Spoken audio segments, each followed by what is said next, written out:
Se você sente que o dinheiro está acabando mais rápido, que tudo ficou mais caro e que algo parece fora do lugar, isso não é impressão. O Brasil pode já ter entrado em recessão, sem anúncio oficial. A sensação de aperto, de que o orçamento não fecha mais como antes, não é apenas o cansaço do fim do mês, é um sinal econômico concreto percebido na padaria, posto de gasolina e na conta do supermercado. O termômetro da economia real está marcando febre, mesmo que o boletim médico oficial ainda não tenha sido emitido. Enquanto alguns indicadores macroeconômicos parecem vacilar, a experiência diária de milhões de brasileiros já grita uma realidade diferente. Essa dissonância entre o que se vive e o que se anuncia é o primeiro sinal de alerta, e quem entende isso antes se protege antes. Antecipação não é sobre medo, mas sobre percepção clara. É a diferença entre ser pego pela chuva e olhar para o céu nublado e se preparar. Recessão não começa com sirene, nem com manchete em letras garrafais. Ela começa em silêncio. É um processo sorrateiro, se instala nos detalhes antes de dominar o programa geral. Ela não chega em um estrondo, mas com um sussurro progressivo que vai se tornando cada vez mais claro no cotidiano. É perceptível no aperto gradual, não no colapso repentino.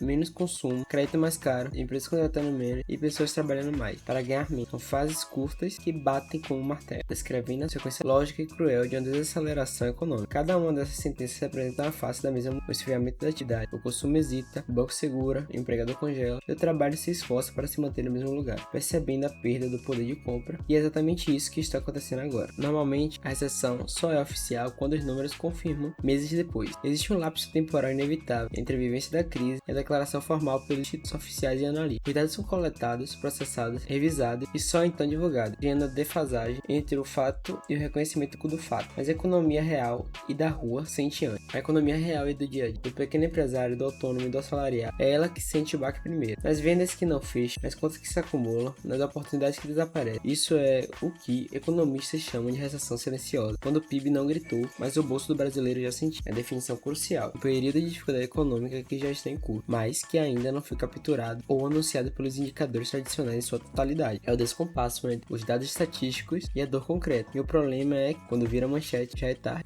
A grande pergunta que fica é: o que fazer? Como sair do grupo que apenas observa e entrar no grupo que se antecipa? A ação não precisa ser dramática, mas precisa ser consciente e imediata. O primeiro passo é um diagnóstico honesto da situação. Para onde vai cada real do seu orçamento? Quais despesas são essenciais e quais são supérfluas nesse novo cenário? Identifique os vazamentos. O segundo maior passo é fortalecer sua base. Isso significa criar ou aumentar uma reserva de emergência. Por menor que seja o começo, é o seu colchão de segurança contra imprevistos, que se tornam mais comuns em tempos de certeza. O terceiro passo é buscar conhecimento. Entenda sobre dívidas caras. Aprenda sobre investimentos conservadores que protegem seu capital. De maneira de aumentar sua renda. Informação é a melhor proteção contra o seu medo e a tomada de decisão errada. Avalie seus gastos fixos. Há contas que podem ser renegociadas, planos que podem ser trocados por opções mais enxutas, pequenas economias recorrentes e um grande alívio mensal. Finalmente, pense em resiliência. Como sua fonte de renda pode se tornar mais resistente. Existe uma habilidade que pode desenvolver, um pequeno serviço que pode oferecer. Então, agora não é sobre pânico, é sobre calma e procedimento, é sobre trocar a ansiedade por planos concretos, mesmo que modestos. É você assumir o comando da sua nave quando a tempestade ainda está se formando no horizonte. O maior perigo na recessão silenciosa é a armadilha psicológica da normalidade. É nosso instinto de querer acreditar que tudo vai voltar a ser como era antes, que é só uma fase passageira e que os hábitos do período de bonança ainda são sustentáveis. Nós apagamos a rotina de consumo ao nível de conforto e a expectativa de passado recente, como se a economia fosse interruptor que pode ser ligada novamente. Essa mentalidade é um risco invisível, porque nos leva a adiar decisões difíceis mas necessárias, enquanto esperamos pelo retorno à normalidade. Queimamos reservas, acumulamos dívidas e perdemos a janela de oportunidade para o ajuste suave. Na verdade é que a economia não é linear, ela passa por ciclos e este pode ser um momento de virada mais prolongado. Quem cai na armadilha da normalidade continua dirigindo olhando para o retrovisor, esperando que a estrada da frente seja igual a que já passou. Quem se liberta dessa armadilha entende que normal agora é um conceito de reconstrução, que a nova realidade exige de novos comportamentos. É uma mudança em mindset, de esperar pelo melhor para se preparar com inteligência, garantindo, independentemente do cenário, que você tenha estabilidade para seguir em frente. Vamos aos sinais que estão passando despercebidos. São pistas escondidas em plena luz do dia. Indicadores de comportamento que fala mais alto que o relatório otimista. Eles formam um mosaico que, quando observado em conjunto, revelam um quadro mais sério que o aprendizado isoladamente. Crédito mais difícil e mais caro. Os bancos apertam os critérios de concessão e as taxas de juros sobem, mesmo que para bons pagadores, analisando a cautela extrema do sistema financeiro. Famílias usando cartão para despesas básicas. O cartão de crédito, um instrumento inconveniente, torna-se um amuleto para custear itens essenciais de atração e utilidade, indicando esgotamento de renda mensal. Empresas segurando investimento. Projetos de expansão são congelados. Compras de novos equipamentos são adiadas. Contratação fica na geladeira, mostrando a falta de confiança no futuro próximo. Consumo enfraquecendo mesmo com dados positivos. Há uma contradição entre alguns indicadores setoriais e a sensação geral de tração nas ruas e nos comércios. A economia parece estável no papel, mas frágil na prática. É assim que recessões começam. Por que ninguém está falando disso abertamente? A pergunta é retórica